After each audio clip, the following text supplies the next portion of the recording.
Hey, Brian from SnakeBytes here. I'm at Peter Call Reptiles, the guy that really produced the first piebald ball python. I'm going to show you some really cool pies along with some awesome other ball python morphs. You're watching SnakeBytes.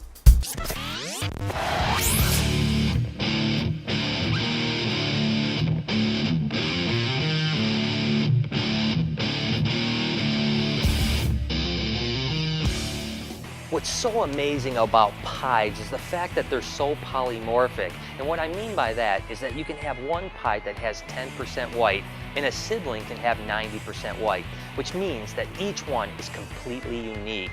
Now they're a recessive mutation, which basically just means that if you breed a pie to a pied, you're going to get 100% pies. But if you breed a pie to a normal, they're all going to be normal in appearance, but they'll all be carrying or heterozygous for the piebalds. What makes this project so amazing is that when Pete Call produced the first pies, they were the first real big dollar investment animal. Believe it or not, the very first pie sold for $25,000. It really set the stage for the future of investment ball pythons. But hey, Pete doesn't just have normal piebalds, he has a ton of really cool ball pythons. Let's go ahead and take a look at what he's got.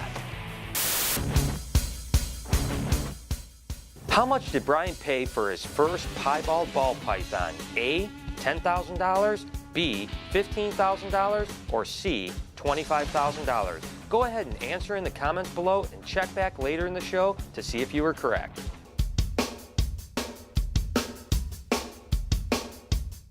Each week with our friends over at the Reptile Report, we'll be spotlighting a cool animal forum so that you guys can learn more about it. This week's spotlight is Chameleon Forum. Go ahead and check out the URL right here or click the link in the description.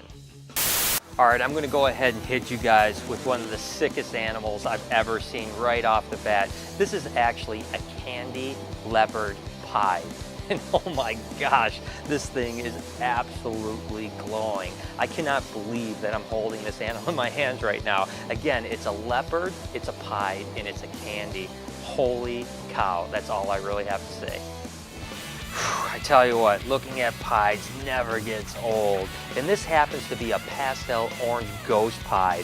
I tell you what, that's just a gorgeous, gorgeous snake. Again, sometimes these are called pog pies, which is just, again, a pastel, which is co-dominant, orange ghost, which is recessive, and pied, which is recessive. So again, this is a very difficult animal to get a double recessive and co-dominant attached.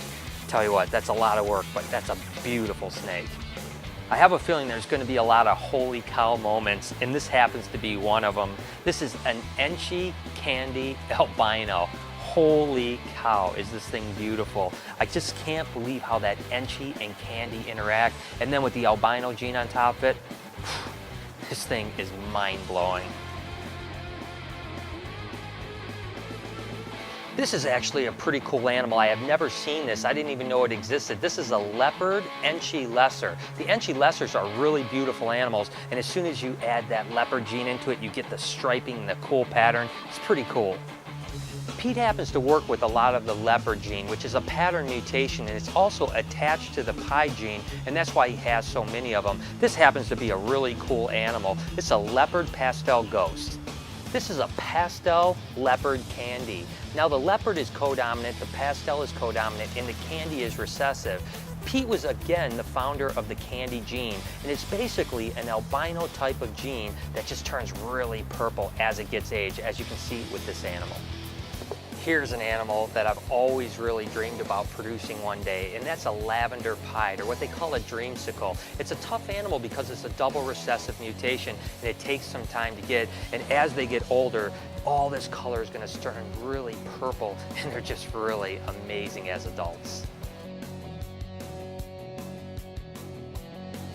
Check this out. Now you guys know that I love cinnamon pastels and those earth tones. This happens to be a cinnamon pastel toffee. Now a toffee is similar to a candy gene in the sense that it's got that high tyrosinase in it, and it also reacts with albino, but when you add it to a cinnamon, you get more melanin, which causes the purple to just really increase. I tell you what, this is one impressive snake. This is a Puma ball python. I've always really liked these guys. Now it's an allelic animal, which basically means when you breed a spark, which is codominant, to a yellow belly, which is codominant, you produce the Pumas. Now if you breed spark to spark, you actually get something that looks similar to Puma, but it's actually a super spark. I mentioned earlier how pieds are extremely polymorphic when it comes to the amount of white in them. Well, there's one exception to that, and that's when you breed a spider to a pied. It's called a spide, and this happens to be a normal spide right here. It's also really interesting that it has all that white right around its lips. Now this happens to be the pastel version, or the bumblebee spide. Again, it's got that solid white animal with just the pastel and spider head. These are pretty cool animals, even if it did try to bite me. When you breed spide to spide, what's amazing is sometimes you get a pied that has absolutely no pattern whatsoever, including on the head. So it's essentially a leucistic ball python, but it still has the black eyes. But that's not to be confused with the black-eyed Lucies that come from super fires. It's a gene all on its own. This guy's kind of interesting. This is a killer bee pied, and I've told you that the spide stuff is always 90% white. Well, this animal actually happens to have a yellow spot on it, which is kind of contrary to the majority of the spide stuff. And again, it's a super pastel spider pied. Again, more pied stuff. This happens to be a leopard enchi pied. So again, the leopard and enchi are codominant and the pied is recessive. And look at the cool pattern down the back. That's a really wicked animal.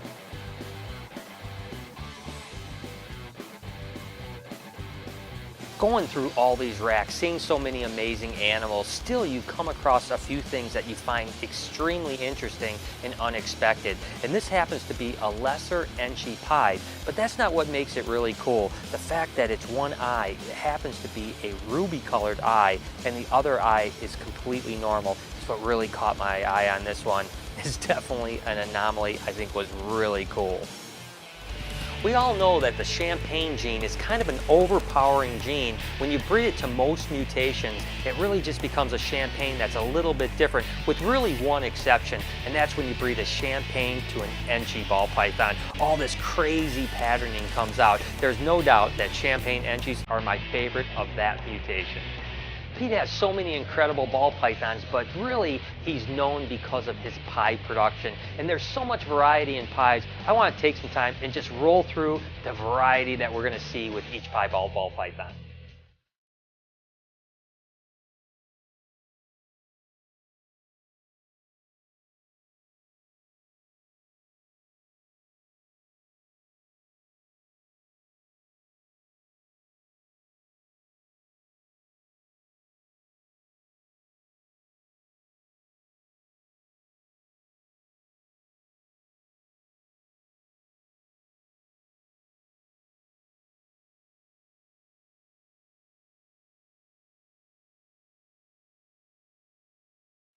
And lastly, I want to show you this banana spinner blast female. I tell you what, I wish I had a female banana spinner blast because I've got some really cool stuff that I'd like to breed it to. As you can see, Pete has an amazing collection of ball pythons. We can't thank him enough for showing us around and letting us show you guys his place. I tell you what, guys, it's about time for me to get back to my own collection.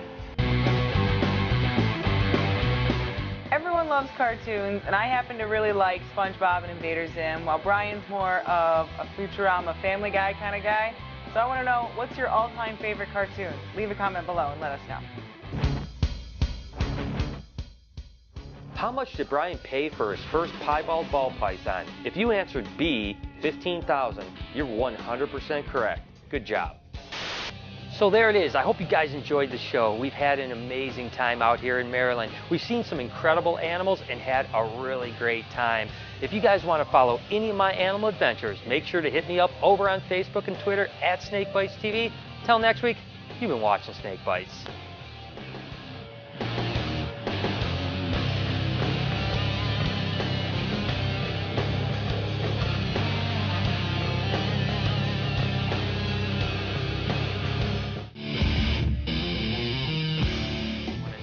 They're a recessive mutation, meaning that when you breed a pied to a pied, you're going to get all pieds. But if you breed a pied to a normal, I did not expect that coming at all. I didn't even see that coming whatsoever.